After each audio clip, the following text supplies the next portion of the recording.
সুসংবাদ, সুসংবাদ। কি আল্লাহ পাইছো? আমি মাঝে মধ্যে চিন্তা করি, আল্লাহ এত দয়ালু না হলে, আল্লাহ এত দয়ালু না হলে আমরা পৃথিবীতেই শেষ হয়ে যেতাম।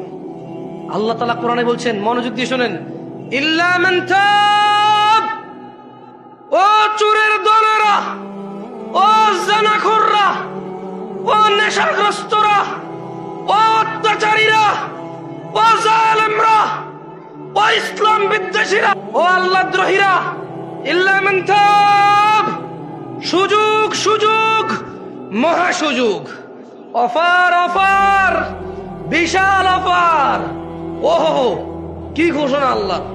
অতঃপর যেই ব্যক্তি অন্যায়, চুরি হোক, যা হোক, নেশা হোক, জানা হোক, যে কোনো অন্যায় হোক, ইল্লা মান তাব, অন্যায় যত হোক, যে ব্যক্তি অন্যায় থেকে তওবা করলো, ফিরে আসলো, ও আমানা, আল্লাহর প্রতি ঈমান আনলো, ও আমিলা আমালান সালিহা, অপরাধ জমিন থেকে আসমানের মেঘমালা, অপরাধ জমিন পরিপূর্ণ হয়ে আছে, অপরাধ সাগরের অতুলনীয় জায়গায় পৌঁছে গেছে।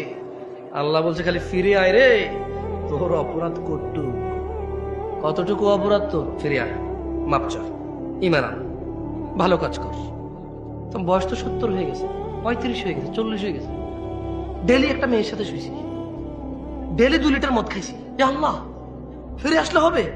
আল্লাহ বলছে, আরে শোন, যদি তুই ফিরে আসস, ঈমান আনস, ভালো কাজ করস, এগুলো তোর গুনাহ পৃথিবী সমান, ফাউলাইকা ইউবাদদিল, আল্লাহ তোর গুনাহ এগুলাকে মাপ তো করবে, সব গুনাহকে ইউবাদদিলুল্লাহ সাইয়্যাতিহিম হাসানাত, তোর সব গুনাহকে, তোর নেকি নেই, তুই বয়স কম, বইরা যাবে কিছুদিন পরে, বা তুই জানিস না 20 বছর বয়সে মরতে পারিস, তোর তো আমল নাই, তো তোর সব গুনাহকে আমি আল্লাহ নেকিতে পরিবর্তন